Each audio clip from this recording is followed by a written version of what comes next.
Lamb to the Slaughter by Roald Dahl. Oh boy! The room was warm and clean, the curtains drawn, the two table lamps alight, hers and the one by the empty chair opposite. On the sideboard behind her, two tall glasses of soda water and whiskey, fresh ice cubes in the thermos bucket. Mary Maloney was waiting for her husband to come home from work. Now and again she would glance up at the clock, but without anxiety, merely to please herself with the thought that each minute gone by made it nearer the time when he would come. There was a slow, smiling air about her, and about everything she did. The drop of a head as she bent over her sewing was curiously tranquil. Her skin, for this was her 6-month-old child, had acquired a wonderful translucent quality. The mouth was soft, and the eyes, with their new placid look, seemed larger, darker than before. When the clock said 10 minutes to 5, she began to listen, and a few moments later, punctually as always, she heard the tires on the gravel outside, and the car door slamming, the footsteps passing the window, the key turning in the lock. She laid aside her sewing, stood up, and went for to kiss him as he came in. "Hello, darling," she said. "Hello, darling," he answered. She took his coat and hung it in the closet. Then she walked over and made the drinks, a strong one for him, a weak one for herself, even though she's pregnant. And soon she was back again in her chair with the sewing, and he in the other opposite chair, holding the tall glass with both hands, rocking it, so the ice cubes tinkled against the side, blinking. For her, this was always a blissful time of day.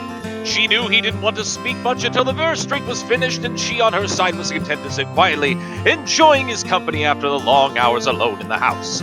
She loved to luxuriate in the presence of this man, and to feel almost as a sunbather feels the sun, the warm male glow that came out of him to her when they were alone together. She loved him for the way he sat loosely in a chair, for the way he came in a door or moved slowly across the room with long strides. She loved the intent, far look in his eyes when they rested upon her, the funny shape of the mouth, and especially the way he remained silent about his tiredness, sitting still with himself until the whiskey had taken some of it away. "Are you tired, darling?" "Yes," he said, "I'm tired." And as he spoke, he did an unusual thing. He lifted his glass and drained it in one swallow, although there was still half of it left, at least half. She wasn't really watching him, but she knew what he had done because she heard the ice cubes falling back against the bottom of the empty glass when he lowered his arm. He paused a moment, leaning forward in the chair, then he got up and went slowly over to fetch himself another. "I'll get it," she cried, jumping up. "Sit down," he said. And when he came back, she noticed the new drink was dark amber with the quantity of whiskey in it. He's getting drunk. "Darling, shall I get your slippers?" "No." She watched him as he began to sip in the dark yellow drink, and she could see little oily swirls in the liquid because it was so strong. "I think it's a shame," she said, "that when a policeman gets to be as senior as you, they keep walking about on his feet all day long." He didn't answer, so she bent her head again and went on with her sewing. But each time he lifted the drink to his lips, she heard the ice cubes clinking against the side of the glass. "Darling," she said, "would you like me to get you some cheese? I haven't made any supper because it's Thursday." "No," he said. "If you're too tired to eat out," she went on, "it's still not too late. There's plenty of meat and stuff in the freezer, and you can have it right here and not even move out of the chair." Her eyes waited on him for an answer, a smile, a little nod, but he made no sign. "Anyway," she went on, "I'll get you some cheese and crackers first." "I don't want it," he said. And she moved uneasily in her chair, the large eyes still watching his face. "But you must eat. I'll fix it anyway, and then you can have it or not as you like it." She stood up and placed her sewing on the table by the lamp. "Sit down," he said. "Just a minute, sit down." It wasn't until then that she began to get frightened. "Go on," he said. "Sit down." She lowered herself back into the chair, watching him all the time with those large, bewildered eyes. He had finished the second drink and was staring down into the glass, frowning. "Listen," he said, "I've got something to tell you." "Oh, what is it, darling? What's the matter?" He had now become absolutely motionless, and he kept his head down so the light from the lamp beside him fell across the upper part of his face, leaving the chin and mouth in shadow. She noticed there was a little muscle moving near the corner of his eye. "This is going to be a bit of shock to you, I'm afraid," he said, "but I've thought about it a good deal, and I've decided the only thing to do is to tell you right away. I hope you won't blame me too much." And he told her. It didn't take long, 4 or 5 minutes at most, and she sat very still through all of it, watching him with a kind of dazed horror as he went further and further away from her with each word. "So, there it is," he added, "and I know it's kind of a bad time to be telling you, but there wasn't any other way. Of course, I'll give you money and see that you're looked after, but there really needn't be a fuss. I hope not anyway. It wouldn't be very good for my job." Now, her first instinct was not to believe any of it, or to reject it all. It occurred to her that perhaps he hadn't even spoken, that she herself had imagined the whole thing. Maybe if she went about her business and acted as though she had been listening, then later when she sort of woke up again, she might find none of it had ever even happened. "I'll get the supper," she managed to whisper, and this time he didn't stop her. When she walked across the room, she could feel her feet. She couldn't feel her feet touching the floor. She could feel nothing at all, except a slight nausea and a desire to vomit. Blech. Everything was automatic now. Down the steps of the cellar, the light switch, the deep freeze, the hand inside the cabinet, taking hold of the first object it met. She lifted it out and looked at it again. It was wrapped in paper. So she took off the paper and looked at it again. It was a leg of lamb. All right, then they would have lamb for supper. She carried it upstairs, holding the thin bone end of it with both her hands. And as she went through the living room, she saw him standing over by the window with his back to her, and she stopped. "For God's sake," he said, hearing her not turning around, "don't make supper for me. I'm going out." And at that point, Mary Maloney simply walked up behind him, and without any pause, she swung the big frozen leg of lamb high in the air and brought it down as hard as she could on the back of his head. Flump. She might as well just hit him with a steel club. She stepped back a pace, waiting, and the funny thing was that he remained standing there for at least 4 or 5 seconds, gently swaying, and then he crashed to the carpet. The violence of the crash, the noise, the small table overturning helped bring her out of the shock. She came out slowly, feeling cold and surprised, and she stood for a while blinking at the body, still holding the ridiculous piece of meat tight with both hands. "All right," she told herself, "so I've killed him." It was extraordinary now how clear her mind had become all of a sudden. She began thinking very fast. Now, as the wife of a detective, she knew quite well what the penalty would be. That was fine. It made no difference to her. In fact, it would be a relief. On the other hand, what about the child? What were the laws about murders with unborn children? Did they kill them both, mother and child, at the same time? Or do they wait until the 10th month? What did they do? Mary Maloney didn't know, and she certainly wasn't prepared to take a chance. So, she carried the meat into the kitchen, placed it in a pan, turned the oven on high, and shoved it inside. Then she washed her hands and ran upstairs to the bedroom. She sat down before the mirror, tidied her hair, touched up her lips and face. She tried to smile, but it came out rather peculiar, so she tried again. "Hello, Sam," she said brightly and loud. The voice sounded kind of peculiar too. "I want some potatoes, please, Sam. Yes, and I think a can of peas." That was better. Both the smile and the voice were coming out better now. She rehearsed it several times again. Then she ran down the stairs, took her coat, went out the back door, down the garden, and into the street. It wasn't 6 o'clock yet, and the lights were still on in the grocery shop. "Hello, Sam," she said brightly, smiling at the man behind the counter. "Why, good evening, Miss Maloney. How are you?" "I want some potatoes, please, Sam. Yes, I think in a can of peas." The man turned and reached up behind him on the shelf for the peas. Patrick's decided he's tired and doesn't want to... Patrick's tired and doesn't want to eat out tonight, she told him. "We usually go out Thursdays, you know, and now he's caught me without any vegetables in the house." "Then how about meat, Miss Maloney?" "No, I've got meat, thanks. I've got a nice leg of lamb in the freezer." "Oh, I don't like it cooking frozen, Sam, but I'm taking a chance this time. You think it'll be all right? Personally, the grocer said, I don't believe it makes any difference. You want these Idaho potatoes? Oh, yes, that'll be fine. 2 of those, please. Anything else?" And the grocer cocked his head on one side, looked at her pleasantly. "How about afterwards? What are you going to give him after dinner?" Well, what would you suggest, Sam? And the man glanced around the shop. "How about a nice big slice of cheesecake? I know he likes that." Perfect, she said. He loves it. And when it was all wrapped and she had paid, she put on her brightest smile and said, Thank you, Sam. Good night. "Good night, Mrs. Maloney, and thank you." And now she told herself as she hurried back all she was doing now. She was returning home to her husband, and he was waiting for his supper. And she must have cooked it good and make it as tasty as possible because the poor man was tired. And if when she entered the house she happened to find anything unusual or tragic or terrible, then naturally it would be a shock. And she'd become frantic with grief and horror. Mind you, she wasn't expecting to find anything. She was just going home with the vegetables.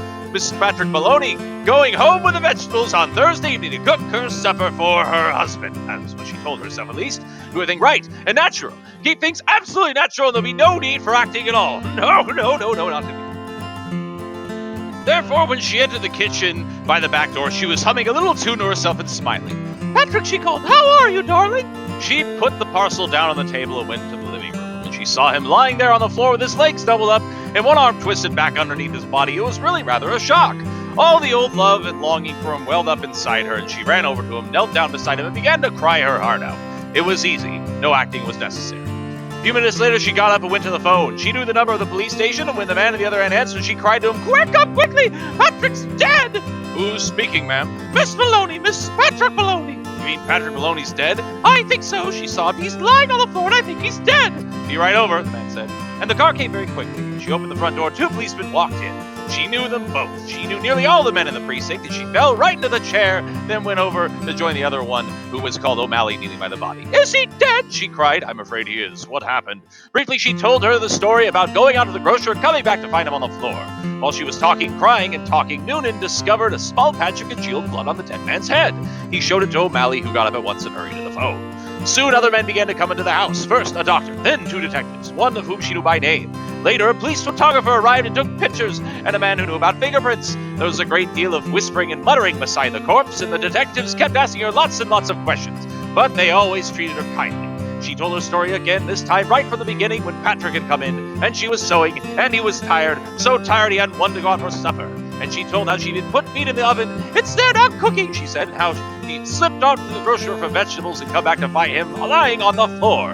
"Which grocer?" one of the detectives asked, and she told him, and he turned and whispered something to the other detective, who immediately went outside to the street. In 15 minutes, he was back with a page of notes, and there was more whispering, and through her sobbing, she heard a few of the whispered phrases. Acted quite normal, very cheerful. Wanted to give him a good supper, peas, cheesecake, if possible. After a while, the photographer and the doctor departed, and the 2 other men came in and took the corpse away on a stretcher. Then the fingerprint man went away. The 2 detectives remained, and so did the other 2 policemen. They were exceptionally nice to her, and Jack Noonan asked her if she would rather go somewhere else, to her sister's house perhaps, or to his own wife, who would take care of her and put her up for the night. No, she said she didn't feel she could move even a yard at the moment. Wouldn't they mind awfully if she just stayed where she was until she felt better? She didn't feel too good anyway. She really didn't. Then hadn't she better lie down on the bed? Jack Noonan asked. No, she said she'd like to stay right where she is, in the chair. A little later, perhaps, when she felt better, she would move.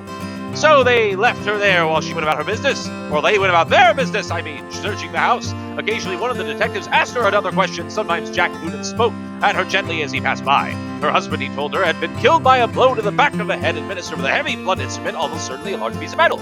They were looking for the weapon. The murderer may have taken it with him, but on the other hand, he may have thrown it away or hid it somewhere on the premises. "It's the old story," he said. "Get the weapon, you got the man." Later, one of the detectives came up and sat beside her. Did she know, he asked, of anything in the house that could have been used as the weapon? We might try and look around anything that was missing, a very big spanner or wrench, for example, or a heavy metal vase. They didn't have any metal vases, she said, or a big spanner. She didn't think they had a big spanner, but it might be something like that in the garage. The search went on. She knew there were other policemen in the garden all around the house. She could hear the footsteps on the gravel outside, and sometimes she saw a flash of a torch through a chink in the curtains. It began to get late. Nearly 9, she noticed by the clock in the mantel. The 4 men searched the room, seemed to be growing wary, a trifle exasperated. "Jaxie said," the next time the sergeant went by, "would you mind giving me a drink?" "Sure, I'll give you a drink. Give me the whiskey." "Yes, please, with a small one. It might make me feel better." "You're pregnant, lady. You're not supposed to drink." Anyway, he handed her the glass. "Why don't you have one yourself?" she said. "You must be awful tired. Please do. You've been very good to me." "Well," he answered, "it's not strictly allowed, but I might take a drop just to keep me going." One by one, the others came in and persuaded to take a little nip of whiskey. They stood around awkwardly, with their drinks in their hands, uncomfortable in her presence, trying to stay consoling things to her. Sergeant Noonan walked in, wandered into the kitchen, came out quickly and said, "Look, Mrs. Maloney, you know that oven of yours is still on, the meat is inside." "Oh, dear," she cried, "so it is. I better turn it off, hadn't I?" "Will you do that, Jack? Thank you so much." And when the sergeant returned the second time, she looked at him with her large, dark, tearful eyes. "Jack Noonan," she said. "Yes." "Would you do me a small favor, you the others?" "Yes, Miss Maloney." "Well," she said, "here you are, good friends St. Patrick's, and so help me to catch a man and kill him. You must be terribly hungry. This is long past your summertime, and I know Patrick would never forgive me, God bless his soul, if he allowed you to remain in his house without offering you a piece of nice bread. Why don't you like that lamb that's in the oven to be cooked right by now?" "Yay!"